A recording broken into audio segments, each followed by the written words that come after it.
Hi welcome to my mini blog. ಇವತ್ತೊಂದು ಪಲಾವ್ ರೆಸಿಪಿನ share ಮಾಡ್ಕೊತಾ ಇದ್ದೀನಿ. ಫಸ್ಟ್ ಒಂದು ಬೌಲಲ್ಲಿ ಮೊಸರು, ಸಾಲ್ಟು, ಸ್ವಲ್ಪ ಅರಿಶಿಣದ ಪುಡಿ, ಗರಂ ಮಸಾಲ, ಮಟನ್ ಸಾಂಬಾರು ಪುಡಿ ಮನೆಯಲ್ಲೇ ಮಾಡಿಟ್ಕೊಂಡಿರೋಂಥದ್ದನ್ನ ಹಾಕ್ಬಿಟ್ಟು ಚೆನ್ನಾಗಿ ಮಿಕ್ಸ್ ಮಾಡಿ ಅದಕ್ಕೆ ಚಿಕನ್ ಹಾಕ್ಕೊಂಡು ಮ್ಯಾರಿನೇಟ್ ಮಾಡಿ ಇಟ್ಕೋಬೇಕು. ಒಂದು ಜಾರಲ್ಲಿ ಕೊತ್ತಂಬರಿ, ಪುದೀನ, ಹಸಿಮೆಣ್ಸಿಕಾಯಿ, ಶುಂಠಿ, ಬೆಳ್ಳುಳ್ಳಿ, ಚಕ್ಕೆ, ಲವಂಗನ ಹಾಕ್ಕೊಂಡು ನೀರು ಹಾಕ್ಬಿಟ್ಟು ಫೈನ್ ಪೇಸ್ಟ್ ಮಾಡೋಕೆ ಹಾಕೋಬೇಕು.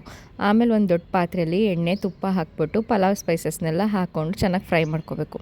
ಫ್ರೈ ಮಾಡ್ಕೊಂಡಾದಮೇಲೆ ಈರುಳ್ಳಿನೂ ಕೂಡ ಅದಕ್ಕೆ ಹಾಕ್ಕೊಂಡು ಚೆನ್ನಾಗಿ ಫ್ರೈ ಮಾಡೋದು. ಅದು ಚೆನ್ನಾಗಿ ಗೋಲ್ಡನ್ ಬ್ರೌನ್ ಆಗೋ ತನಕ ಬಿಟ್ಬಿಡಬೇಕು. ಅದು ಗೋಲ್ಡನ್ ಬ್ರೌನ್ ಆದಾಗ ಈ ಮ್ಯಾರಿನೇಟ್ ಮಾಡಿ ಇಟ್ಕೊಂಡಿರ್ತೀವಲ್ಲ ಚಿಕನ್ನು, ಅದನ್ನು ಕೂಡ ಅದ್ರ ಜೊತೆಗೆ ಹಾಕಿ ಚೆನ್ನಾಗಿ ಫ್ರೈ ಮಾಡಬೇಕು. ಸಾಲ್ಟ್ ಹಾಕ್ಕೋಬೇಕು ರುಚಿಗೆ ತಕ್ಕಷ್ಟು. ಫಸ್ಟೇ ಒಂದು ಸ್ವಲ್ಪ ಚಿಕನಲ್ಲಿ ಹಾಕಿರ್ತೀರ, ಇನ್ನೆಷ್ಟು ಬೇಕು ಅಂತ ನೋಡ್ಕೊಂಡು ಹಾಕ್ಕೊಳ್ಳಿ, ಆವಾಗ ಇನ್ನೂ ಚೆನ್ನಾಗಾಗುತ್ತೆ. ಆಮೇಲೆ ಅದೆಲ್ಲ ಚೆನ್ನಾಗಿ ಸುಂಡಿದ ಮೇಲೆ ಎಣ್ಣೆ ಬಿಟ್ಕೊಳ್ಳುತ್ತೆ ಚಿಕನೆಲ್ಲ. ಆವಾಗ ಟೊಮೊಟೊ ಮತ್ತು ಕೊತ್ತಂಬರಿ, ಪುದೀನನ ಕಟ್ ಮಾಡಿ ಇಟ್ಕೊಂಡಿದ್ದೆ, ಅದನ್ನು ಕೂಡ ಹಾಕ್ಕೊಂಡು ಚೆನ್ನಾಗಿ ಫ್ರೈ ಮಾಡಿದೆ. ಟೊಮೆಟೊ ಸ್ಮೂತ್ ಆಗೋ ಗಂಟನ್ನು ಬೇಯಿಸ್ಕೊಂಡು ಆಮೇಲೆ ಆಡಿಸಿಟ್ಕೊಂಡಿರ್ತೀವಲ್ಲ ಖಾರನ, ಅದನ್ನು ಕೂಡ ಹಾಕ್ಕೊಳ್ಳೋದು.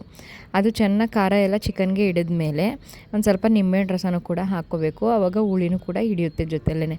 ಅದಾದಮೇಲೆ ಚೆನ್ನಾಗಿ ಫ್ರೈ ಮಾಡಿ ಅದೆಲ್ಲ ಕುದಿದ್ಕೊಂಡ್ಮೇಲೆ ಈ ಅಕ್ಕಿನ ಒಂದು ಅರ್ಧ ಗಂಟೆ ಮುಂಚೆನೇ ನೆನೆಸಿಟ್ಕೊಂಡಿದ್ದೆ ತೊಳೆದು, ಅದನ್ನು ಕೂಡ ಹಾಕ್ಕೊಳ್ಳೋದು.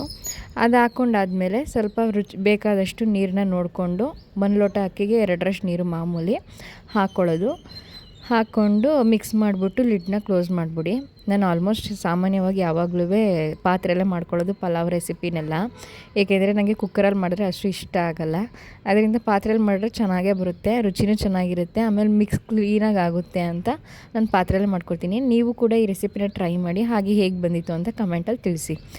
ಆಮೇಲೆ ಈ ಥರ ಆಗಿತ್ತು. ನೀರೆಲ್ಲ ಕ್ಲಿಯರ್ ಆಗಿದೆ ಅಂದಾಗ ಒಂದು ತಟ್ಟೆ ಕ್ಲೋಸ್ ಮಾಡಿಬಿಟ್ಟು ದಮ್ ಕಟ್ಬಿಟ್ರೆ ಸೂಪರಾಗಿರುತ್ತೆ ಪಲಾವು. ನಮ್ಮ ಮನೇಲಿ ಕೂಡ ಎಲ್ಲ ಇಷ್ಟಪಟ್ಟರು. ಹಾಲಿಡೇಸ್ ಇದ್ದಿದ್ದರಿಂದ ಕಾವ್ಯ ಕೂಡ ಬಂದಿದ್ಲಲ್ಲ ಅಂತ ಅವಳು ನಾನು ಕೂತ್ಕೊಂಡು ಗಟ್ಟ ಮನೆ ಆಡ್ತಾಯಿದ್ವಿ. ಒಳಗಡೆ ಆಡೋದು ಅಂದರೆ ಇದೊಂದೇ ಆಟ, ಮಜಾ ಕೊಡುತ್ತೆ ಚೆನ್ನಾಗಿ. ಆಲ್ಮೋಸ್ಟ್ ಅಲ್ಲಿ ಹಾಲಿಡೇಸಲ್ಲೆಲ್ಲ ನಾವು ಇದನ್ನೇ ಆಡೋದು. ಈ ವ್ಲಾಗ್ ಇಷ್ಟ ಲೈಕ್ ಮಾಡಿ, ಹಾಗೆ ಫಾಲೋ ಮಾಡ್ಕೊಳ್ಳೋದು ಮರಿಬೇಡಿ.